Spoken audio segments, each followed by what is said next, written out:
r/nosleep. Posted by you/Mr_Mojo_Risen95. I started a new job as an overnight security guard at a private cemetery. The previous guard gave me a list of rules which I can't comprehend. Part 5 Chapter 2. Part 1 to 4 link in description. While time seemed to stand still, the only thing that appeared to move was the angel statue way out in the sea of dead grass. I tried to keep busy, to find some meaning in this barren void. My attempts went unnoticed. I hesitated straying too far from the hut, fearing it may disappear just as quick as it appeared once before when I first discovered it. Yet, the longer I was there, the closer the statue came.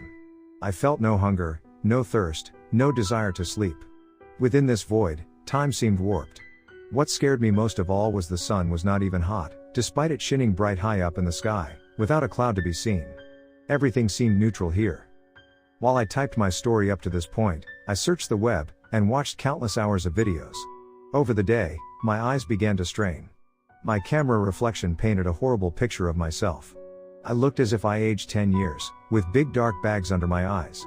My mind raced back to my earliest encounters with Robert, the previous day shift worker who always looked perpetually tired, ghoul-like. While I thought back to his initial warning, telling me that the morning shift was worse, I struggled to refrain from thinking about him being wheeled out in a body bag with a gaping hole through his car windshield laced with blood. While I waited, and waited, I noticed a similar pattern emerging. Every time I looked away from the sea of grass, the angel statue out in the field appeared to get closer. Was this a mirage? My mind playing tricks on me? I had to put it to the test. With all my concertation I could gather, I ducked under the desk to watch videos. Thinking the longer I stayed away from looking outside, the closer the statue might come, then something. Maybe I could do something when it's closer to me. Under the desk, a couple of candles and a rusty tin of oil were stacked neatly. I pushed them to the side, keeping the oil close for when the statue came closer. With my laptop ready, I hunkered down. With little concept of time I had, I again watched hours of videos, wrote, surfed the web looking for anything that could help me. Nothing online could I find in relation to the cemetery. It was like history had erased it from existence. Or whatever knowledge was held about this place was trapped in the void with me. Under the desk, I once again heard the rustling out from the fields. The ground trembled every once a while, but I stayed put. When I could not hold out any further, I moved out from the desk. The sun was bright in the sky, beaming with rays. To my surprise, the angel statue had to be no more than 30 feet from the hut. I gazed upon her with wonder. Her outstretched hands appeared welcoming, but the sinister crack down her face made the hairs on my arm stick up. She had an aura to her, one that felt like I was being pulled to her. The closer she came, the more powerful the pull was. I ducked under the desk, back to the internet, and after some time, I emerged. No more than 5 feet from the hut, the angel statue stood firmly in place. I grabbed the oil tin and ventured out towards the statue. The plains were calm, the grass seemed slightly longer than I remember, brushing up almost to my knees. I made my way towards her, keeping focus on her. Closer the pulling felt, it felt comforting, warm. I looked back and the warm feeling went cold. The hut was gone, replaced by the dead grass plains. My heart sank, but what did I have to lose at this point? While time was at a standstill here, so was my life. When I turned back towards the statue, which was now a few inches from me, I nearly leapt out of my skin. We were nose to nose, or where her nose should be. The crack was strewn down her concrete face, disturbing yet inviting. The heat generating from her was radiating. I lightly touched down her arm towards her hand, which was increasingly hotter. Soon the pain in my finger began to be overwhelming. I looked at my new reconstructed fingers, which were now starting to turn a greenish black. With panic setting in, I poured the oil over her head, and like the last gravestone I did this too, she started to melt. I fell backwards as the pain in my fingers began to sear, waves of agony from the tips of my finger up my arm. I writhed on the floor as she stood over me, blocking out the sun. I bit down on my lips, tasting metallic blood in my mouth as the pain surged through me like electricity. As the oil worked, melting her by the moments, her eclipse was fading as the sun was emerging behind her. Soon she was nothing more than a back bubbling puddle on the ground. The pain in my body slowly receded. I got to my feet, the wind started to pick up and the pulling force had completely dropped. I scanned the area and right behind me was the hut, clear as day. The grand oak tree, the porta potty, and more importantly my car. I raced towards the hut, tears streaming down my face. Wiping them away, I noticed a laminated note neatly placed on the table. I shakily picked up the paper, which was headed, Morning Shift Rules. The lump in my throat bobbed within as I read aloud the rules to myself, trembling. 1. Any visitors to the cemetery must escorted to their grave. Do not ask any personal questions. 2. Graves that appear to move must have oil poured over them. 3. If the grave digger appears at any point, you must find an empty coffin and close yourself until he leaves. 4. The nightwalkers will stalk you from dark areas around the cemetery, but pay no mind to them, but do not destroy any of their flowers. 5. Lastly, if the grand mausoleum atop the hilltop door is open, try to survive until your shift is over. Rule 5 really put me at ease then. The rules burnt into my head, over and over I scanned through them. A knock on the door caused me to nearly wet myself. Pressed against the glass was the pimply-faced teen, his braced teeth grinning ear to ear as he pulled on the doorknob. I let him in, wiping the tears from my eyes. The pimply-faced teen spoke. "Geez man, you look pretty tired." I laughed to myself, the feeling of déjà vu washed over me. Before I could speak, I noticed the landscape around me was back to normal, like I was transported back to reality. I looked at my watch, 7 p.m. The pimply-faced teen threw his bag onto the floor and began texting away. "You're lucky you don't have the morning rules," I manically laughed to myself, making my way to my car. Those similar thoughts of Robert raced back to me. I peeled out down the cemetery path, racing past gravestones while the moon settled high above me. I never thought I'd wish to see nighttime again. When I got home, I called my parents. They were horrified when I talked to them, saying that I had disappeared for over a week and the police were looking for me. Before I could give them an explanation, the call cut out. I tried redialing, but I wasn't able to get a single. I tried different numbers, but to no avail. The waves of drowsiness were really starting to take effect. I struggled to keep my eyes open. Soon my conscience closed in like elevator doors and I was out. I awoke in the early morning hours. No missed calls from my parents, just one call from an unknown number and a voicemail. I cautiously played the voicemail. "Hello Henry, glad to have you back with us. Rest assured your parents are okay, but they won't be talking to you anytime soon. You are expected back at the cemetery at 5 a.m. sharp. I assume you have the rules with you. Oh, lastly Henry, do not try to reach out for help. You are our property now and we are keeping a very close watch on you." The man's voice cut out sharply. I raced to get dressed, gathering my things. I noticed a shiny silver Cadillac parked across the street with tinted black windows. While I got to my car and made my way to the cemetery, I noticed more and more Cadillacs tucked away.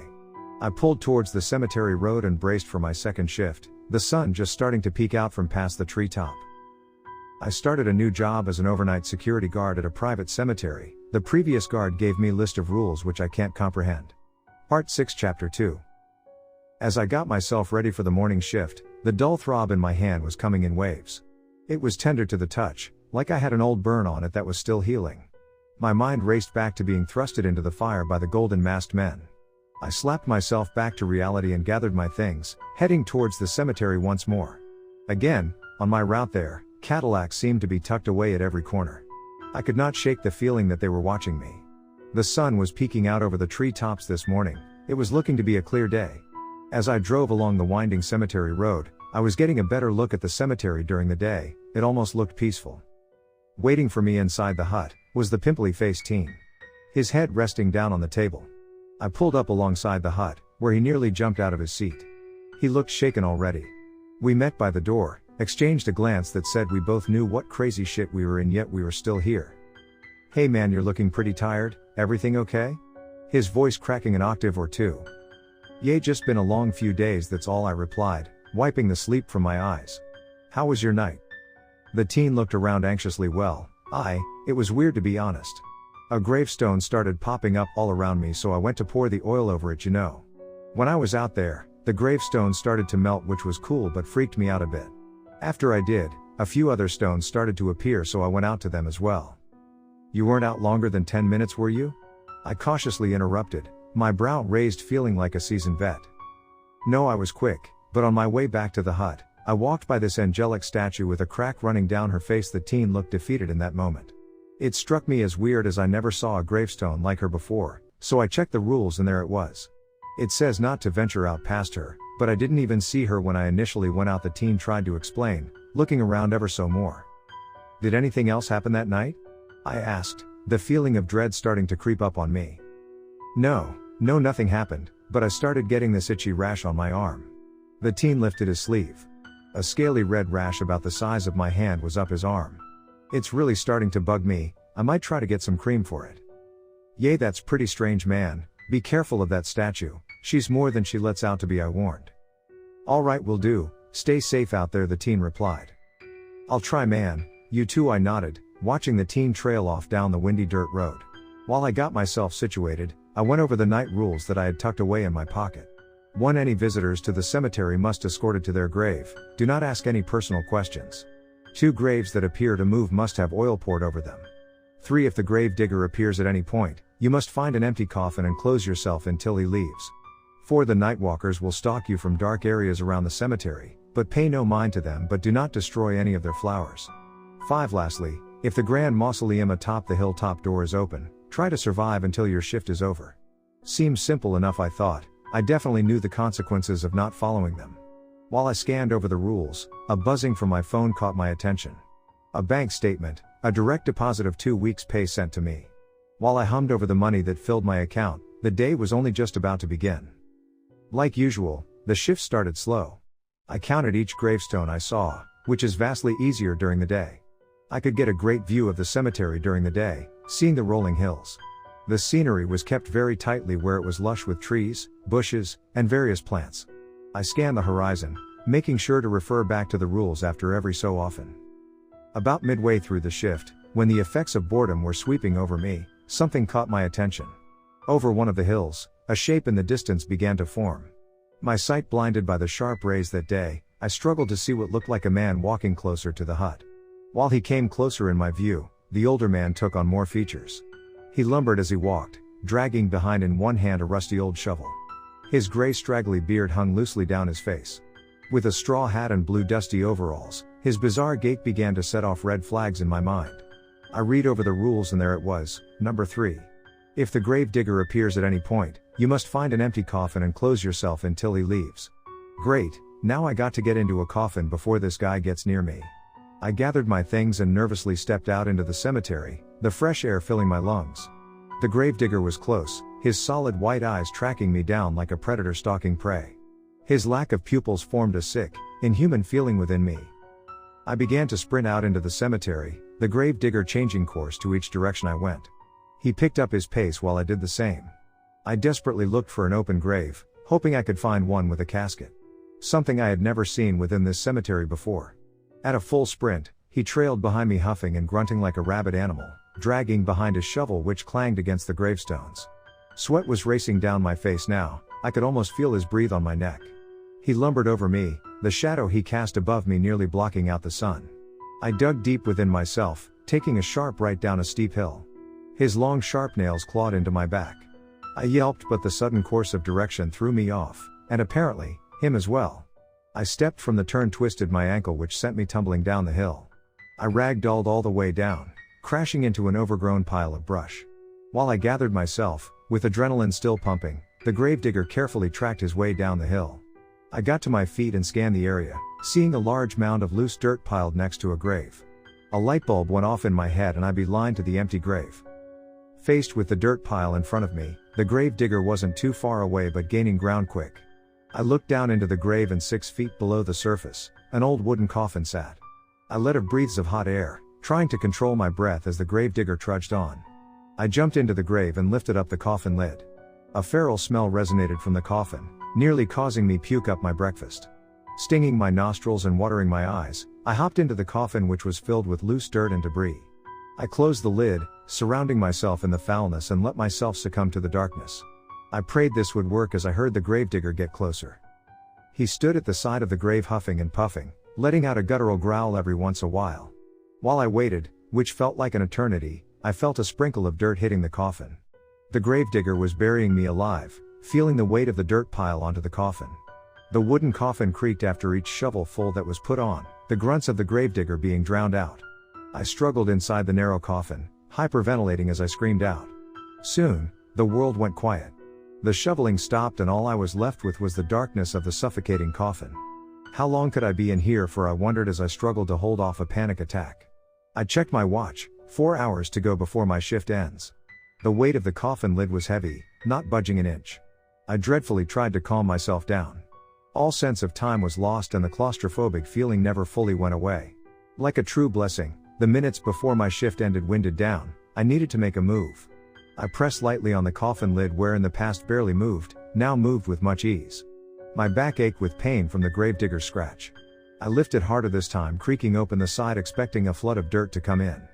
When no dirt emerged, I lifted more and the coffin lid came right off. The grave was empty. I stood there puzzled, the full moon above me starting to take shape as nighttime approached.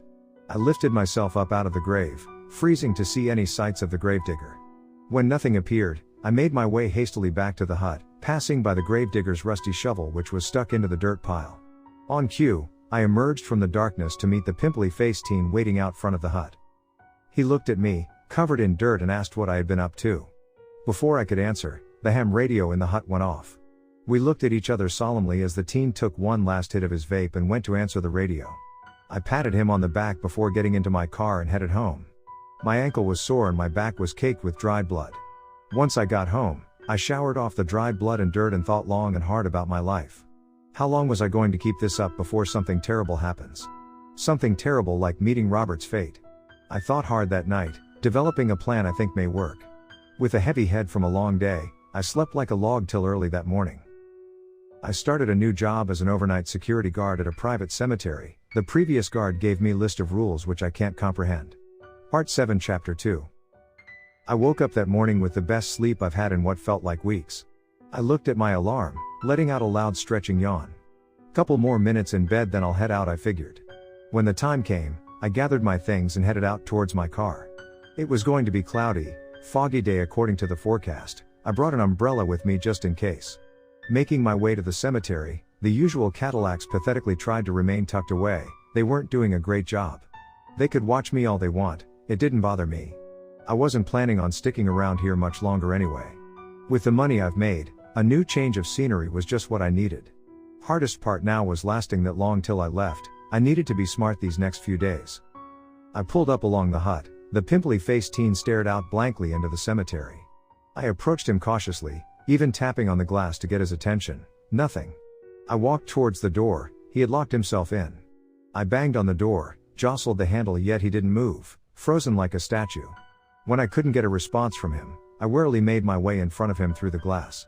He sat there wide-eyed, staring out into the cemetery, not blinking. His eyes were red and watery, pupils dilated.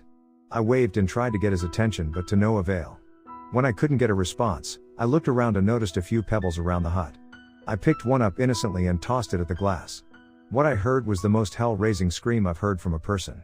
The teen shot back to reality with ear-piercing screams like I had shot him. He looked horrified directly at me, his face contorting from his yells. He became hysterical, racing around the tiny hut, knocking its contents over.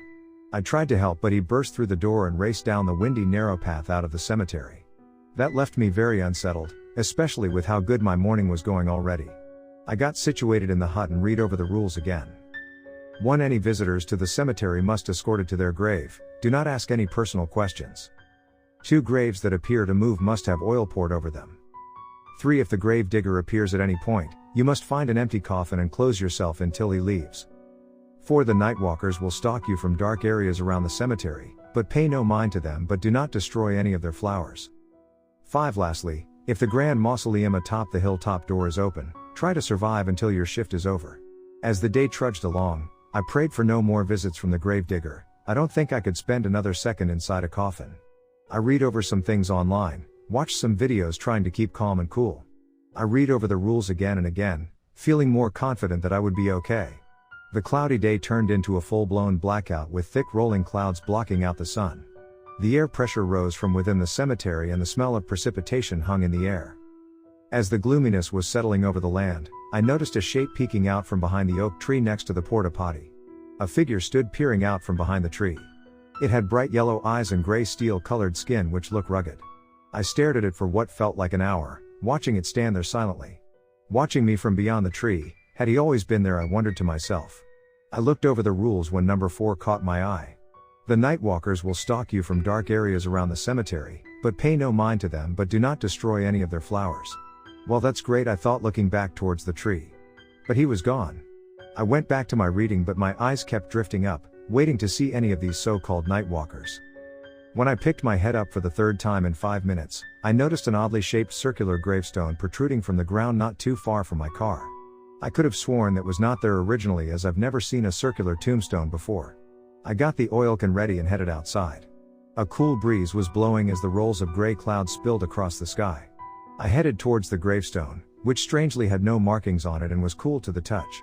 The other gravestones that appeared had always been warm, yet this one was almost icy. I hesitated, thinking this one may not be a random one.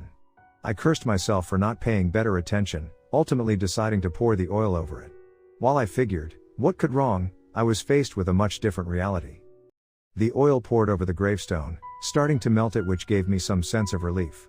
I continued watching when I heard what sounded like a stampede of people running out from within the cemetery.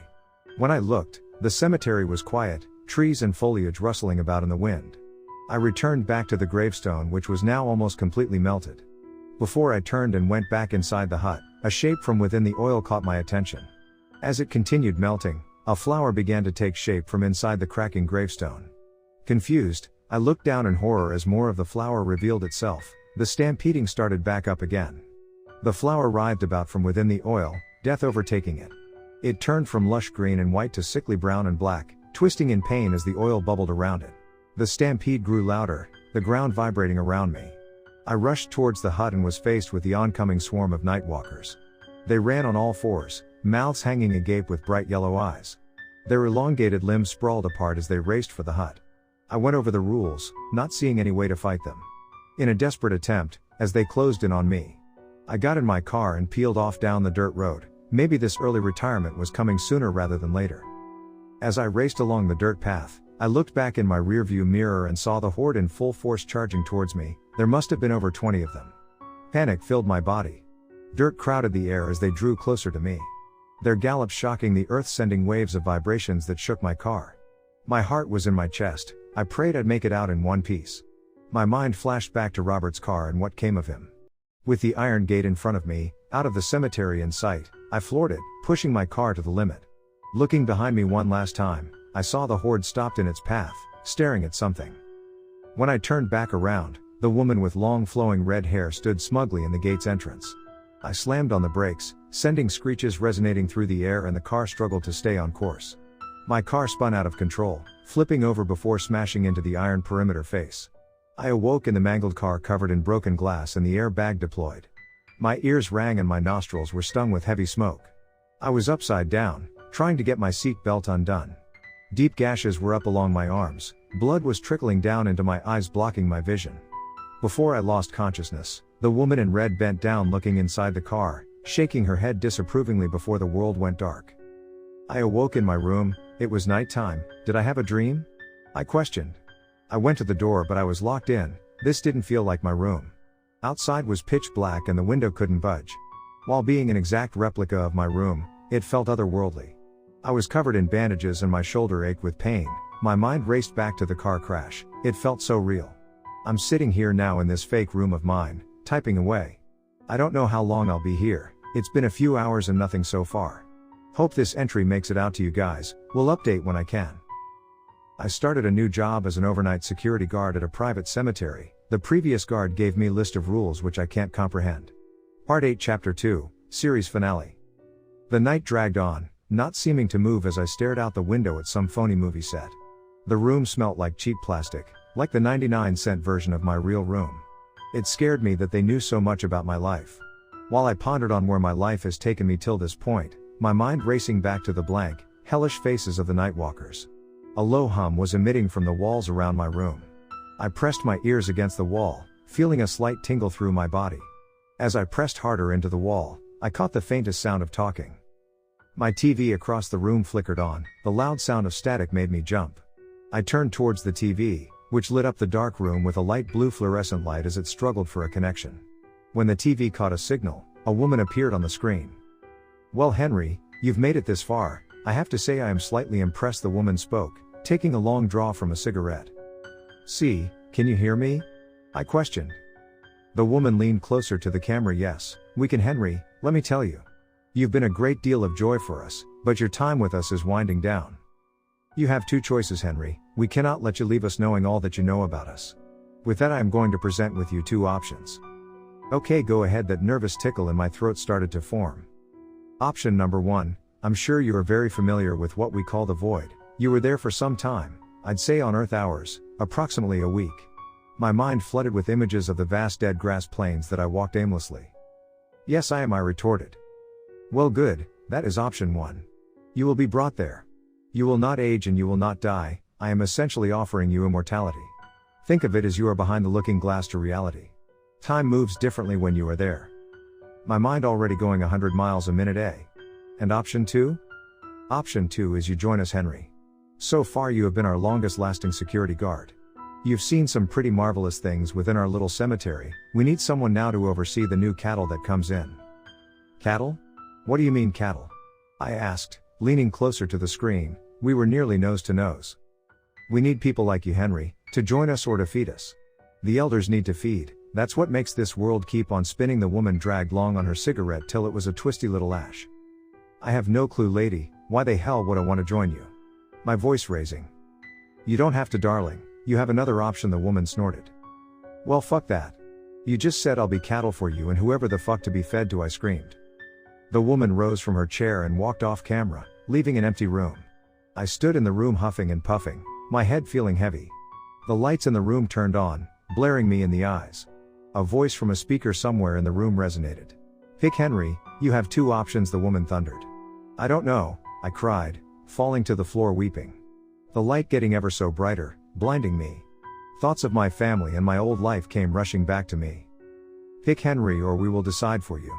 The woman roared. I tried to make some sense of what was going on. Maybe I could find a way to destroy them. But I would need to be inside with them, I thought to myself. The speaker crashed on. The woman spoke, we are waiting. Okay, I have decided. I will join you, whatever the hell you is. I bawled. Very good, Henry. Wait for further instruction and someone will be with you shortly. I suggest getting situated in your new room, the speaker hummed off. I crashed onto the bed, tears racing down my face while my mind raced. I couldn't go back to the void, I'd lose my mind in there.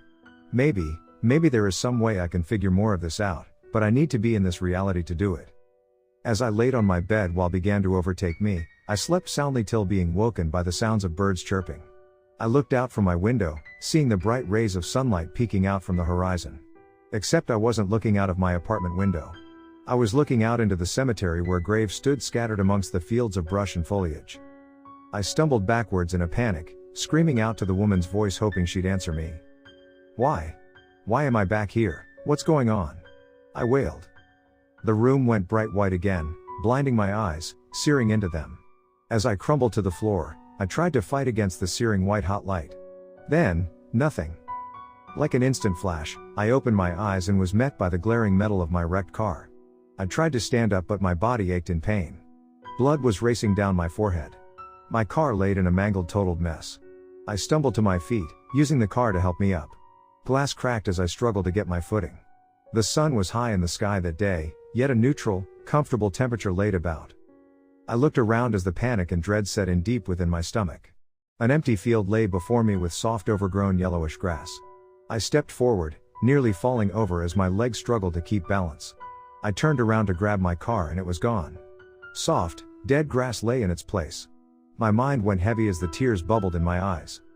I walked on that day aimlessly, walking for what felt like days as the sun never moved. I eventually stumbled upon a lowly hut sitting far out in the distance. My mind felt like mush as I pushed ahead. After some time, I reached the old so familiar hut. I let myself in and on the desk sat a tiny cube screen TV. Curious, I switched it on and it played what looked like a live feed from a camera. The camera showed nighttime footage facing the hut, yet it wasn't me in the hut. I knew who was sitting there. It was a pimply-faced teen who looked terrified as he stared out into the darkness of the cemetery. I watched on indefinitely, watching his every move. I tried messing with the other buttons, which were lined 10 long of various different colors. I pressed the yellow button and stared on. Clang, something hit the glass on the hut on the live feed. The teen jolted his head up, looking around anxiously. What the hell, I thought. I pressed the yellow button again, another clang as a tiny pebble crashed into the glass. The teen dove under the table, rummaging for something. I pressed the button again and again, getting a little thrill each time. Clang, clang, clang, more and more pebbles hit the glass. The teen let out a pathetic little scream. He struggled under the desk, sitting there in the darkness. Smart, I thought. I leaned back in my chair, gazing upon the power that I controlled before me. I let the team get comfortable, thinking he beat it this time. That's when I pressed the yellow, blue, red, and green button all at once. While I sat there comfortably chuckling to myself, the horrors of the cemetery pounced upon the teen. His terror-filled screams radiating through the tiny TV speaker. I gazed upon his death and saw the woman with red hair appear from the darkness. She looked directly at the camera from a distance, gave a wink and walked off to retrieve his body. The sun was high that day, as it was each day going forward. Hard to tell what a day is in this place since it was never nighttime. During my time here, I've watched countless of new security guards come in. It gets pretty fun trying to come up with new ways to fuck with them, to scare them, to see if they can keep up with all the rules. Death after death they came and went. I am following one girl right now. She's getting pretty far ahead in this little game. She's almost made it to where I made it last time. I hate to say it, but I feel kind of proud of her.